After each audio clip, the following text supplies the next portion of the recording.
This is also kind of interesting. So this is from the Caps Off podcast, tweeted by NFL Game Day.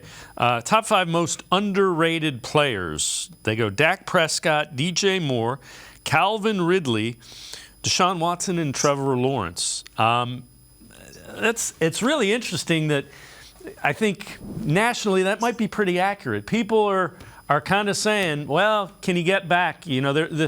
Can he get back to the 2020 Deshaun Watson? Seems to be a big question mark, more so nationally than the folks locally. And I don't know, when I watched last year, there were plays in each of those games that you were like, that's the guy the Browns need. It wasn't enough of an extended period, but there was something from every one of those games where you're like, that's what they need. Oh, if you go to the Washington game, there's plays where, he's dodging sacks. He's ducking, jiving, moving. But the thing is to put it all together. And, so much of it is a timing thing.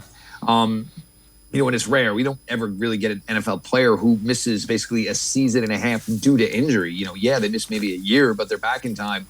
And you also have to factor in the fact that it was, it wasn't that he was gone and then he just came back. He was gone, came back to a brand new team, brand new coaching staff, brand new offensive system, an offensive system that ran the ball pretty much 50-50 as much as they threw the ball because they were good at it. Why not?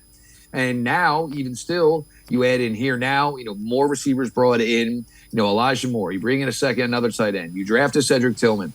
So it's when will, Deshaun firmly be in grasp with all of this? Only 6 games, certainly not enough to embrace all the newness. But this offseason, OTAs, training camp, you got to figure by September, late September, we're going to hopefully start to see what will be the ultimate version and hopefully a darn good one for the Cleveland Browns and their quarterback, Deshaun Watson.